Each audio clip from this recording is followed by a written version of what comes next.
I welcome you all for your today's English class, students. In today's class, I am going to explain you the lesson Water the Elixir of Life through our textbook. Water the Elixir of Life was written by Sir C.V. Raman, a famous Indian physicist, got the Nobel Prize for his Raman effect. As a result of his Raman effect, we celebrate 28th February as National Science Day. He got the highest Indian Civilian Award, the Bharat Ratna, in the year 1954. Let us get into the lesson. Sir C.V. Raman began this lesson by stating that water is a divine Amrita and it is the commonest of all the liquid. Water is essential for all living organisms. We get water from rain. And he explains one beautiful scenery by standing by the side of the river Nile, and he could see that one side a Libyan desert. He explains the scene by standing on the line which separates the Libyan desert from the valley of the Nile in Egypt. River Nile is the longest river in the world and it flows in the country called South Africa. And he could stand by that side and he admires the beauty of nature. He could see that one side is Libyan desert and another side which flows the river Nile. So where the river Nile flows, it seems to be a highly greenery. On the other side, it is more highly greenery, and in the Libyan desert is filled with billowing sand, that is characterized by great swelling waves and surges, filled with sand, and other side greenery, highly fertile land, and it is highly densely populated with plant vegetation, abundantly filled with living organisms. What's the difference? Why these two differences? Because the river Nile flows. Where the river Nile flows, it makes the entire places a highly fertile land. So that ancient civilization arose near the river Nile in Egypt. It was explained in the history, isn't it? And then he gives one more example for the beauty of about the commonest substances, that is water. Water is needed for water shows the face of the earth. Water shows a wonderful beauty of the face of the earth. It has played important role in shaping the course of the earth's history and continued to play the leading role in the drama of life on the earth's surface of the planet. Yes, water only played an important role in the life of the earth's history. When the earth was created, the first substance formed on the earth was water only. So water only decides the earth's history. And water is needed water is not only needed by the human beings, it also used by the animals and plants also. And water adds a beauty. How water adds a beauty? You might have seen in the countryside, the rivers and the canals and all flows means the cattle used to visit there, and it used to quench their thirst, satisfy their thirst. That scene is amazing. And when the tanks, look into the picture, the tanks or the dams is filled with water, it seems to be more beautiful and it reflects the light. And mostly South Indian rivers or South Indian dams are filled with water during the rainy season only. In other season it used to be highly dry. And there was a proof that the water is silk laden, throws the light back and bottom does not therefore show up. So when the dams are filled with water, we can see the upper layer of the earth's water surface only. We can't see the deeply side. And most of the South Indian agriculture depends upon the rainfall only. South Indian agriculture needs water, isn't it? How do we get water? We get water only in the seasonal time only. So, water in a landscape may be compared to the eyes in the human being. It reflects the mode of the hour. In each and every hour, water reflects like how the human faces are reflecting our mood through our face. In the same manner, nature's reflection is shown through the water's shine.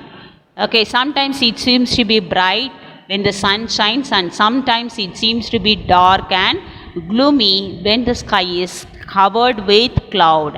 And another remarkable facts about the water is its power to carry silt or finely divided soil in suspension. See, we get water from rainfall. When the water falls on the mountain and it flows through the valley, it carries many silks, which is highly fertile, and this color varies with the nature of the earth in the catchment area. You might have seen when the river flows. When the river flows, if the water is clear, means you can see the deep part of the water surface, and otherwise we can't see anything. It seems to be very dark. And swiftly flowing water, when the water is moving very fast, very large and heavy particles are carried away while the water flows through, and finest particles are floating within the liquid in spite of their greater density and are carried at greater distance. Such particles are of course extremely small. So when the water flows, it used to carry away all the finest large small particles, and it will be deposited in one place. That may be in the form of precipitation or suspended matter. The color of the water changes successively from the muddy. When the water is mixed with the mud, it seems to be brown in color and varying shades of yellow and green, finally to the blue of the deep sea.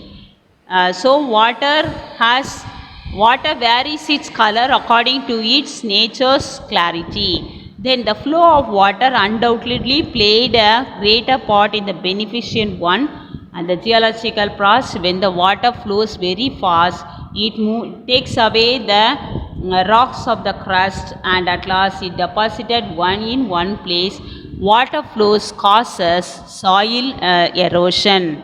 The problem of soil erosion, there are two causes for the soil erosion. One is heavy rainfall and another one is rain failure. Okay, so heavy rainfall occurs, that time also soil erosion will happen. When there is no rain, that time also we will hit soil erosion. Soil erosion occurs in various steps. Later stages, cutting down the trees. Because of that, what happened? They washed away the earth's finely particle, and another next stage is sudden burst of excessive heavy rainfall. When the heavy rainfall occurs, that time also it carries away all the substances which is needed for the plants to grow. And then slow plant also, when we happen to remove the coat of vegetation, that is also one of the reason for the soil erosion. And then the menace which soil erosion presents to be continuance on successful. When the soil erosion occurs successfully, it will make the great alarm for the agriculture. So soil erosion should be avoided in order to improve the agriculture facility. Appropriate type of vegetation should be planted in order to prevent the soil erosion. Water is the basis of all life. Water is common for all life. It is not only for the human being. Every plants and animals also need at the substantial proportion of free and combined water in its body. Water is of course necessary for animal, while moisture in the soil is equally imperative for the life and growth of plants and trees. See how water is important for the human life. and for the animals. In the same manner, water moisture is necessary for the plants. Water moisture on the soil is necessary for the plants to grow. And apart from the artesian water, the ultimate source in all cases is rain or rainfall, snowfall. So rain and snowfall also is causes for the soil fertility. It also make a cause for the soil to make the land highly fertile. And Indian agriculture, most of the Indian agriculture depends upon the seasonal rainfall. So what we have to do means we should conserve water, but at the same time we should find the solution for the problems of soil erosion. It is proved that in countryside and all, it is proved that our country received a seasonal rainfall. So whenever the rain occurs, we should conserve rainwater, and it is necessary for us to take care of the river to flow off, to run off the ground. And a collection of utilization of water is therefore of vital importance. It is a major role to conserve water in dams. The harnessing of our rivers and waters, of which now mostly run to waste. Yes, mostly whenever the rain occurs, it is wasted and it was mingled in the sea water. That should be avoided. Our country is an agriculture country. A country can be prosperous and the land can be a fertile one when it was courageously well-planned action taken place means that country can become a highly fertile land with more